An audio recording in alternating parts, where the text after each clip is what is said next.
கிறிஸ்து இயேசுவுக்குள் மிகவும் பிரியமான தேவனுடைய பிள்ளைகளே, இங்கே ஒரு ஜேசிபி இயந்திரத்தை நாம் பார்க்கிறோம்.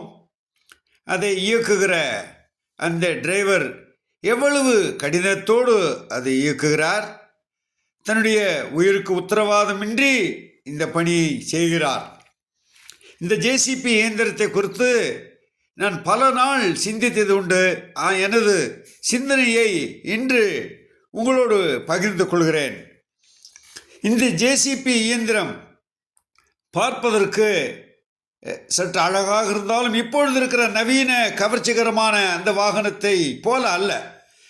இது தனது பணியை முடித்து வரும்பொழுது சாக்கடை நிறைந்ததாகவும் அசிங்கமுள்ளதாகவும் மண்ணாகவும் சேராகவும் பார்ப்பதற்கு விருப்பமில்லாததாக அது காட்சியளிக்கிறது.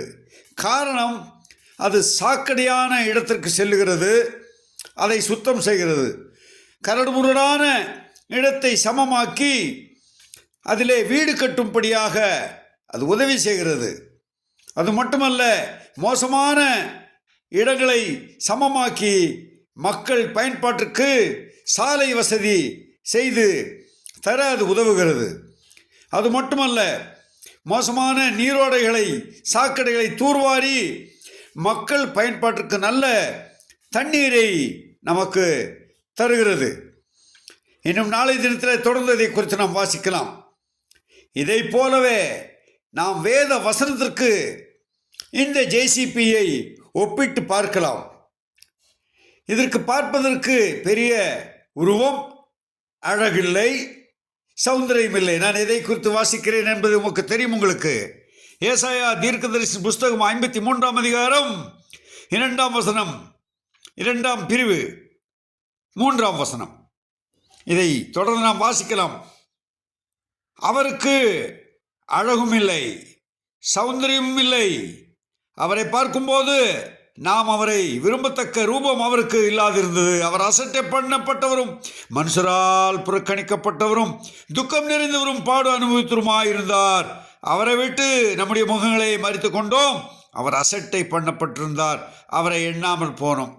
ஏன் இந்த வசனம் என்றால், இந்த ஜேசிபி ஒரு முறை உபயோகப்படுத்தப்பட்டால் மறுமுறை அது காணாமல் போய்விடும். ஆனால் ஏதாவது வாகனமோ ஏதாவது ஒரு காரியமோ தேவைப்பட்டால் எந்த இடத்திற்கும் எந்த நேரத்திற்கும் அது தம்மை தயார்படுத்திக் கொள்ளும்.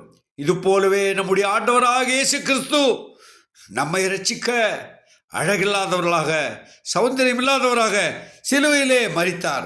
சாக்கடை போன்ற பாவங்களிலே உழன்ற நம்மை அவர் ரட்சித்திருக்கிறார். நம்முடைய பாவங்கள் செவ்வையில் இருந்தாலும் இதை பஞ்சை போல் வெண்மையாக மாற்றுவார். நம்முடைய பாவங்களை நாம் அறிக்கையிட்டால் நம்முடைய பாவங்களை மன்னித்து நம்முடைய அநியாயத்தை நீக்கி சுத்திகரிக்க அவர் உண்மையுள்ளவர். இயேசு கிறிஸ்துவின் ரத்தம் சகல பாவங்களை நீக்கி நம்மை சுத்திகரிக்கும். அது மாத்திரமல்ல, எந்த இடத்திற்கும் செல்லும். அதை போலவே எந்த மனிதனையும் அவர் பிரகாசிப்பிக்கிற மெய்யான ஒளியாக இருக்கிறார். அருமையான தேவனுடைய பிள்ளைகளே, நாம் அப்படிப்பட்டவர்களாக இருந்தோம்.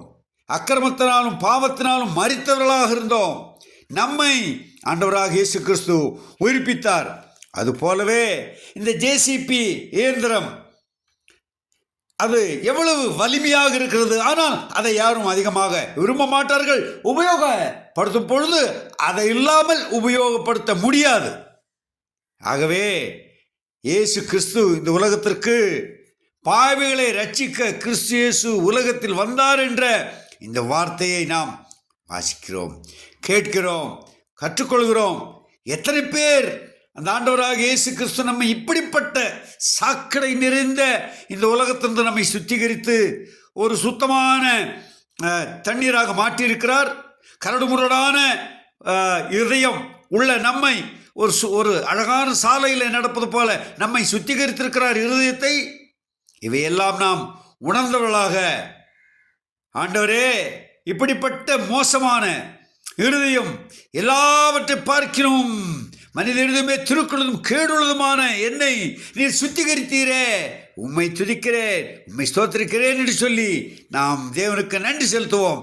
நாளை தினத்தில் இந்த பணியை, அவர் செய்த பணியை யாருக்கு அவர் ஒப்பு கொடுத்திருக்கிறார், அவர்கள் யார், அவர்கள் எப்படி புறக்கணிக்கப்படுகிறார்கள் என்பதை குறித்து நாம் தியானிப்போம். தேவன் தாமே இந்த விசேஷித்த செய்தியின் மூலமாக உங்களை ஆசீர்வதித்து காப்பாராக. ஆமேன்.